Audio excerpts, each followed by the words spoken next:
Da me za a haɗa ma shayin? Empty za ka ba. Empty? To.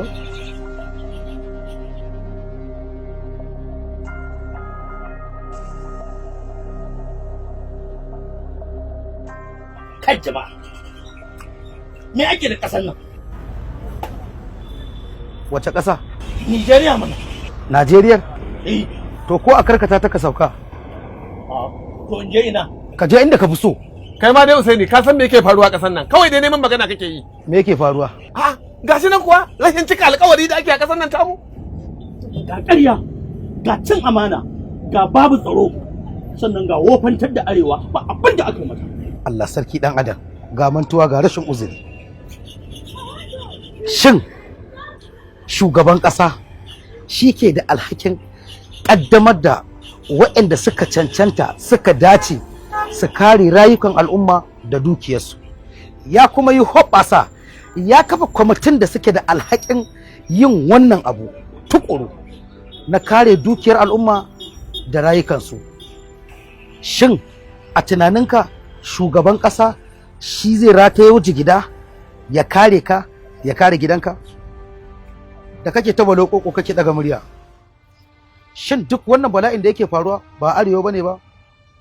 Ya kamata a jinjina wa Buhari, ba ya kamata a zagi Buhari ba, domin kuwa duk wanda suke da madafun ikon ya kamata su kare wannan abubuwa da suke faruwa ɗan arewacin Najeriya ne. To su waye 'yan arewa? Su waye 'yan arewa? To me ba shugaban ƙasa shawara akan harkar tsaron Najeriya, Baba Gana Mungunu ɗan arewa ne. Me ba wa shugaban ƙasa shawara akan kafafen yaɗa labarai, Garba Shehu ɗan arewa ne. Chief Protocol Lawan Kazaure ɗan arewa ne. Shugaban sojojin ƙasa na Najeriya Yusuf Burtai ɗan arewa ne. Shugaban 'yan sandan Najeriya Muhammad Adamu ɗan arewa ne. Shugaban kwastan Hamidu Ali ɗan arewa ne. Shugaban sojojin sama Air Vice Marshal Sadiku Abubakar ɗan arewa ne. Muhammad Baban Dede ɗan arewa ne. Abdullahi Gana Muhammad ɗan arewa ne. Yusuf Magajibuci ɗan arewa ne. Liman A Ibrahim ɗan arewa ne. Prison Service Jafar Ahmad ɗan arewa ne. Military Defense Intelligence ɗan arewa ne. Nigerian Intelligence Agency ɗan arewa ne. Shugaban kamfanin mai na Najeriya NNPC ɗan arewa ne. Shugabar hukumar tashoshin jiragen ruwa yar arewa ce. Ministan Abuja ɗan arewa ne. Ministan ilimi ɗan arewa ne. Karamar ministar ma'aikata yar arewa ce. Ministan ayyuka na musamman ɗan arewa ne. Karamin ministan gona ɗan arewa ne. Ministan sadarwa na ƙasa Isa Ali Fantami ɗan arewa ne.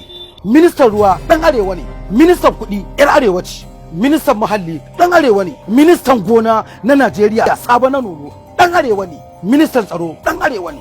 Ministan sufurin jiragen sama Hadisu Rika ɗan arewa ne. Ministan shari'a ɗan arewa ne. Ministan yaɗa labarai na ƙasa Layi Muhammad ɗan arewa ne. Ministan 'yan sanda na ƙasa mai gardin gyaɗi ɗan arewa ne. Ministan lantarki ɗan arewa ne. Ministan jin kai da walwala yar arewa ce. Shugaban Petroleum Pounds yar arewa ce. Babban sakataren Tetfon ɗan arewa ne. Darakta General na Simedan ɗan arewa ne. Kai ɗanɗano in takaita maka zancen nan, mutum ɗai masu madafin iko irin wannan sai da shugaba Muhammadu Buhari ya naɗa mutum 86 don ceto arewacin Najeriya daga halin da ta shiga, da ma Najeriya baki daya. Shin ɗanɗano mutum ɗaya tak ko mutum 86 ciki wane ne ya laifi? Yanzu kai Usaini, na je kai maganar ministan noma. Yanzu mu a bangaren noma mu mutanen arewa me aka mana? Domin mu arewa da noma muke takama. Alhamdulillah, a ranar 17 ga watan Nuwamba shekara ta 2015 shugaba Muhammadu Buhari ya kaddamar da wani tsari na ba da rance da tallafa wa manoma, kama daga kan taki, iri, magungunan kwari, filayen gona, kudade, koyar da yadda za a yi noman da kuma tabbatar da samun isasshen abinci da kuma aikin yi ga matasan Najeriya. A kan noman sai da gwamnatin shugaba Muhammadu Buhari ta saki kuɗi har naira ɗaiɗai biliyan 2 don tallafawa manoma masu ƙaramin ƙarfi su miliyan 1.5 domin su samar da kala-kalar abinci har guda 16, kama daga irin shinkafa, alkama, masara, auduga, rogo, waken suya, wake, gyada, kifi da kaji a fili mai girman eka miliyan 1.4. Kai Usaini, wa'ina kake samun wannan labaran ne kai? Ina bibiyar gidajen rediyo na gaskiya da kuma jaridun da suke sahihan jaridu, ba inda kuke bibiyar social media ake yada ƙarya ba. To haka ne Usaini, kai ma labaran ƙarya kake gaya mana. Wannan COVID-19 da suka same ta a cikin mu, an ce an ba da taimako don a taimaka mana, wa aka ba mu bai zo mana ba. To naira biliyan 50 gwamnatin shugaba Muhammadu Buhari ta kasaftawa magidanta a matsayin bashi don tallafawa masu ƙananan masana'antu da matsagaita wanda wannan annoba ta shafa ta coronavirus.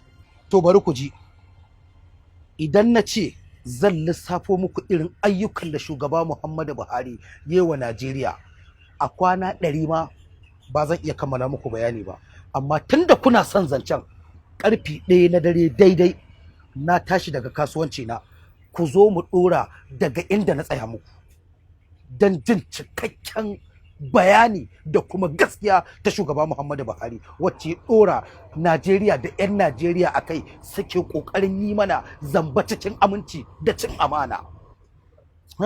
Zancen banza kawai mutane ba ku bibiyan labari na gaskiya ga abu zahiri a ƙasa da shugaba Muhammadu Buhari yayi wa al'ummar Najeriya da ma Najeriyar baki ɗaya.